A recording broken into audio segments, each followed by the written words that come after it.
그리고 맞습니다. 뭐 전직 국무총리도 뭐 다 노무현 대통령 비판한 사람이 어디 있습니까? 근데 이 주제는 조금 이따 하고 이제 앞에 했던 거 지금 좀 질문을 하고 좀 정리를 하고 가야 돼요. 네. 그래서 이번에 조수진 변호사가 강북을의 전략경선 대상자로 결정이 되어서 29명 중에 한 명이 이제 선택이 됐죠. 이것의 뒷배가 누구냐. 그래서 조선일보는 안진걸이다. 그리고 일부에서 유시민이다. 아니다, 이재명이다. 요렇게 해서 오늘 안진걸 소장이 나왔으니까 국민들 앞에서, 시청자 앞에서 자, 본인이 뒷배됐으니까 급이 달라졌잖아, 일단. 아, 그런가요? 이재명, 유시민, 안진걸 급이 다른데 내가 봐서 체급이. 예. 박수. 저는 그런 걸 전혀 즐기는 사람이 아니고요. 노영희 변호사나 베네 대표나 방송 뒤풀이하고 술 먹고 등산하고 이런 거 훨씬 좋아하는 사람이 일단. 맞아요. 두 번째, 그 이해 남자는 표현은 너무 모욕적입니다. 그분하고 제가 그렇게 가까운 편도 아니고, 뭐, 예를 들면 제가 퇴진 탄핵한 동지들 추천했는데 민주당에서 우수 떨어져서 집단 항의도 많이 했고, 어려운 사이.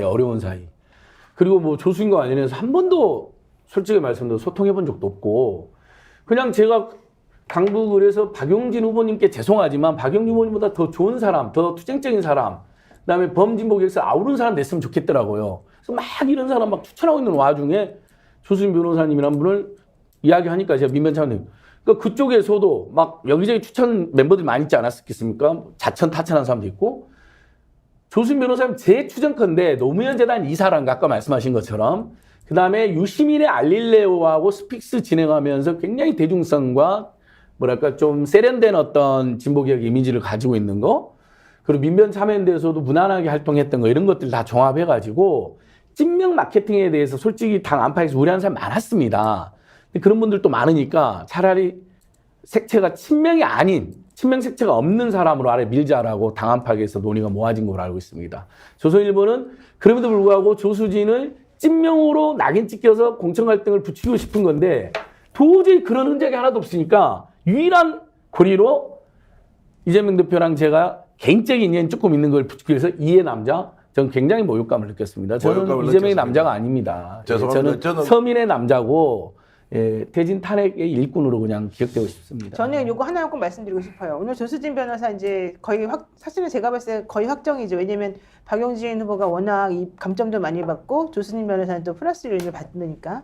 근데 이제 그러다 보니까 이제 흠을 내야 되는 건지 뭐 어쩐지 모르겠지만 그 기사에서 단독을 달고 프레시 안에서 저는 사실 그 언론 매체 되게 좋아합니다만 조수진 변호사가 이제 변호사로 활동하면서 성범죄 가해자, 보통 변호인들은 당연히 가해자들을 변호할 수밖에 없는 거거든요. 근데 이제 성범죄 가해자를 변호하는 그 이력을 가지고서 좀 공격을 했더라고요. 근데 저는 변호사들이 변호사 자기 일을 하는 걸 가지고서 이런 걸 가지고 공격하는 거 좀 제발 안 했으면 좋겠어요. 그럼 변호사가 자기 의뢰인을 위해서 열심히 노력하고 싸우는 건데 그 변호사가 피고인의 이익을 위해서 그 사람이 뭐 옳고 그르고 떠나가지고 정말로 일로서 프로다운 일로서 그 일을 하는 건데 나중에 가가지고 너 옛날에 그런 식으로 변론했지 하면 안 돼 이렇게 비난을 한다면 어떤 변호사가 자기를 제대로 할 수 있겠습니까? 저는 그런 부분에 있어서는 그런 거 가지고서 치사하게 하면 안 된다. 변호사는 누구라도 살인자도 변호하는 게 기본적인 변호사의 업무이기 때문에 제발 그런 거 좀 구분해가지고 비판하려면 좀 제대로 해줬으면 좋겠다. 이런 얘기 꼭 드리고 싶습니다. 근데 변호사는 원래 변호사 윤리 규정에도 네. 의뢰인이 살인자건 중범죄자건 요청했을 때 거부해서는 안 된다 이런 윤리 규정도 그럼요. 있잖아요. 예, 그리고 제발 그들을 위해서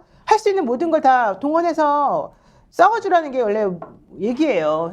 근데 그걸 가지고서 자꾸 공격하고 저는 그건 아주 좀 안 좋다고 봐요. 그러니까 공격의 포인트가 실제로 그 사람이 어떤 사람이고 정치를 잘할지 못할지에 대한 판단이 아니라 그렇죠. 그 사람이 과거에 했던 이력을 그것도 자기식대로 왜곡 해석해서 공격의 수단으로 쓰는 것은 너무나 좁고 협량하고 얕다 이런 생각이 좀 들고요.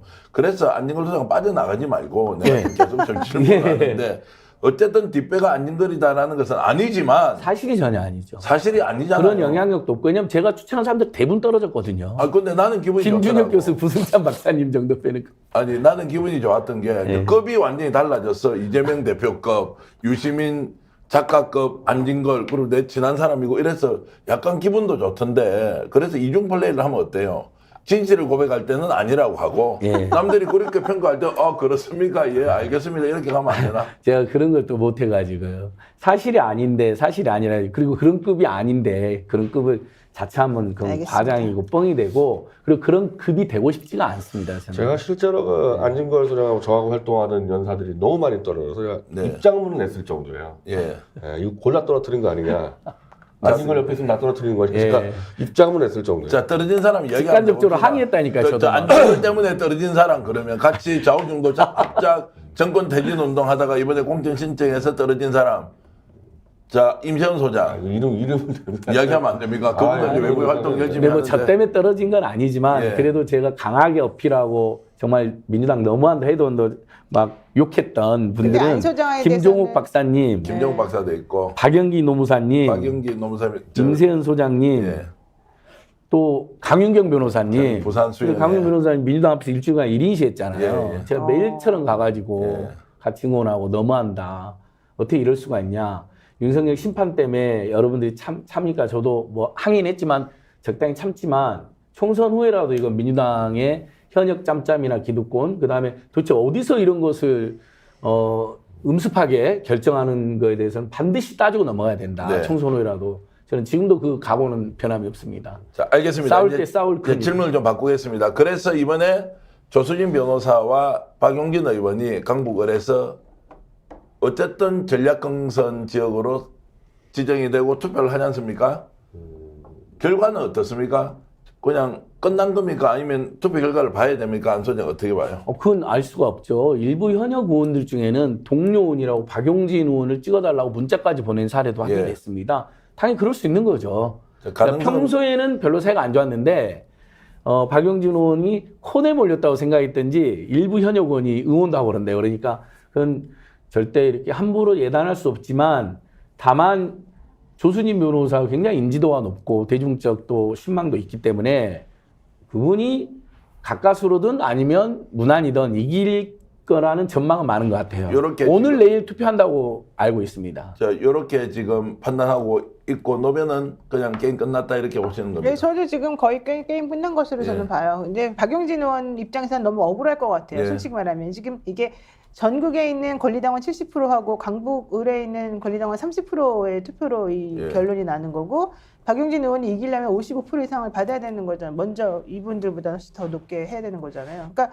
제가 봤을 때 박용진 의원 입장에서는 언제까지 이 굴레를 나에게 씌울 것이냐, 왜 나를 이렇게까지 힘들게 하냐 이렇게 욕을 할 수도 있을 것 같긴 한데 이제 하지만 뭐 어쩔 수 없는 부분도 또 있기 때문에 그 부분에 있어서는 민주당 지지자들이 민주당 그 집행부의 결정을 따라서 거기에 맞춰서 할 수밖에 없는 거다 이렇게 생각이 듭니다.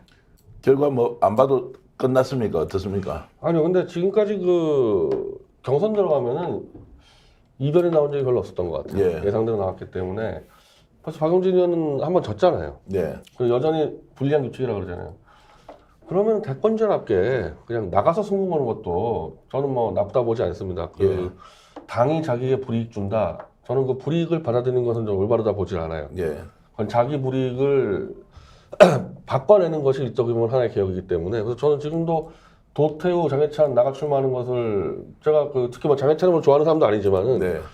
자 젊은 정치인이 당이 나한테 불이익 줬다 그럼 나가서 승부 거는 것도 나쁘지 않다고 봅니다. 그래서 근데 그거는 박용진 정도면은 근데 뭐 모르겠어요. 뭐 여러 가지 정치적인 어떨지 모르겠는데 억울하다 그러니까 그러면 나가 승부하는 건 나쁘지 근데 않죠. 잠깐만요. 근데 장해찬이나 도태우처럼 자기가 그렇게 떨어졌다고 해서 그 지역구에 무소속으로 나간다. 저는 이거는 매우 부적절하다고 봅니다. 아니 떨어진 게 아니라 공천 받았는데 그냥 뺏어버린 거잖아요. 그러니까 어쨌든 공천에서 어쨌든 이제 그냥 탈락을 한 건데 뺏어버렸잖아요. 당의 결정인 거잖아요. 그러니까 뺏었다기보다는 아니 당원들이 결정을 했는데 그걸 뺏었는데 그걸 가만히 그러니까 이제 당하는 공천을 거예요. 받고 나서 억울하게 공천 취소된 경우에는 출마의 명분은 있죠. 있다고 저는 생각합니다. 저는 뭐가 억울해요? 장해찬이가 뭐가 억울하고 도태우가 뭐가 억울해요? 그 사람들은 아니 도태우는 억울하죠. 도태우는 진짜 억울하. 그러니까 이제 본인의 발언에 대해서 그거는 가치관의 문제가 제 말은 예. 억울하게 자기가 공천을 뺏었으면 그걸 찾으러 나가는 게 왜 나쁘냐는 거예요. 그걸. 아니 당을 생각해야지. 그거 왜 생각? 당이 자기를 죽였는데. 그러니까 이제 대구나 부산 같은 경우는 이렇게 했죠. 이렇게 나가서 무소속으로 당선되면 다시 복당할 수 있다. 이런 그건 것도 맞는데. 계산이 있기 때문에 아마도 이렇게 나온 후보들이 다 빨간 옷 입고 다닐 거예요. 그리고 꼭 국민의힘처럼 이렇게 다닐 가능성이 있고 박용진 의원 같은 경우 좀 다르죠. 이제 경선에 참여했고 경선에서 떨어졌는데 다시 출마하는 것은 좀 다르다 이런 생각을 이제 하는데 스픽스는 말하는 언론입니다. 대세는 유튜브, 그중에서 스픽스. 좋아요, 댓글, 구독, 알림 설정. 여러분이 저희를 사랑해 주시고 우리가 여러분을 사랑하는 4가지 방법입니다.